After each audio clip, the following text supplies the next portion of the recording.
حل أول مركز للزواج في المغرب بأهداف نبيلة يستقبل كل الراغبين في الزواج بدون شروط أو أعمار محددة. الدور ديالنا هو كنعاونوا اي واحد باغي يتزوج في اطار الحلبي، سواء راجل سواء مرا، كيتسجلوا معنا في الوكاله ديالنا. حنا بدورنا كفريق الماتش ميكر كنعاونوه يلقى الانسان اللي يناسبه طبق هذيك المواصفات اللي كيعطيونا. نوع الخدمات بيان سور اول خطوه هي التسجيل ديالنا في الموقع الخاص بنا. من بعد هذاك التسجيل كيتصل به الفريق ديالنا في الممثل ديالنا اللي هو الماتش ميكر كوم كوتش رومانتيك باش كيتعرف عليه وكيتعرف على المواصفات. هذيك الساعات من بعد كياخذ عليه فكره. بيان سور الفاليداسيون كتكون بلا كارت ناسيونال وتصاور. من بعد هذه المرحله ديال الفاليداسيون كيتم الاقتراحات. مهم هذه المرحله هذه مهمه، هي ديال الاقتراحات.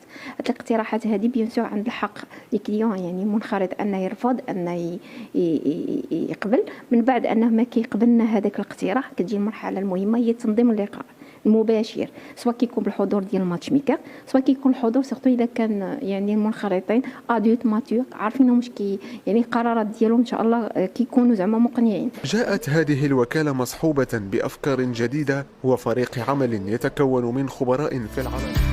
مؤسسة اجتماعية أسرية محضة حديثة جات باش تعاون الأشخاص المقبلين على الزواج واللي عندهم استعداد نفسي وجداني مادي، عندهم واحد كما كيقولوا رغبه انهم ياسسوا اسره يفتحوا يكونوا مسؤولين.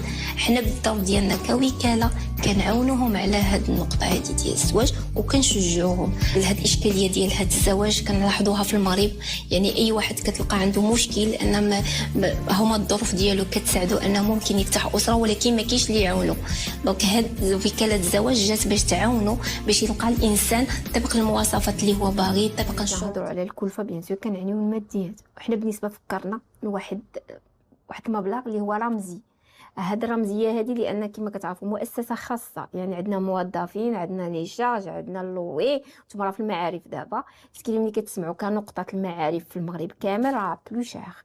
دونك حنا قدرنا مع الفريق المالي ولا حامل المشروع ولا هذا كيفاش نوازي هاد الكلفه هذه. قدرنا نخدموا بواحد لوفر اللي زوين اللي هو لابولمون. الهدف ديال الوكاله ديالنا ان جات بواحد الفكره جديده ان كتخول المنخرطين ديالنا يعني الاعضاء اللي كيشاركوا معنا واحد الكوتش اللي كيسميتو الماتش ميكر هو اللي كيعاونوا باش يلقى الانسان المناسب من خلال المواصفات المطلوبه اللي طبق المواصفات اللي هو باغي. بالنسبه بيان سور للتريتمون ديال الدوسي كيجي عبر ديال المراحل. المرحله الاولى هي التسجيل كما قلت لك في الموقع ديالنا الرسمي. من بعد كيتصل به الماتش ميكر كيتعرف عليه وكيتعرف على المواصفات باش كيدير واحد الكونط روندو خاص بهذا. معك زبيده البقالي، خبيره في تطوير العلاقات الزوجيه في اول وكاله زواج في المغرب. هاد الوكاله هادي تاسست تقريبا 8 سنوات 8 سنين. دابا عندنا 3 اجونس او نيفو ديال كازا. دابا اون تران دو تكري دوطخ اجونس او نيفو ناسيونال. الدور ديالنا شنو هو؟ جينا نعاونوا الناس الاشخاص الراغبين في الزواج الجادين. جينا نعاونوهم باش يلقاو الانسان باش يكون اختيار مناسب ويلقاو الانسان اللي كيناسبهم طبق المواصفات اللي هما كيطلبوا.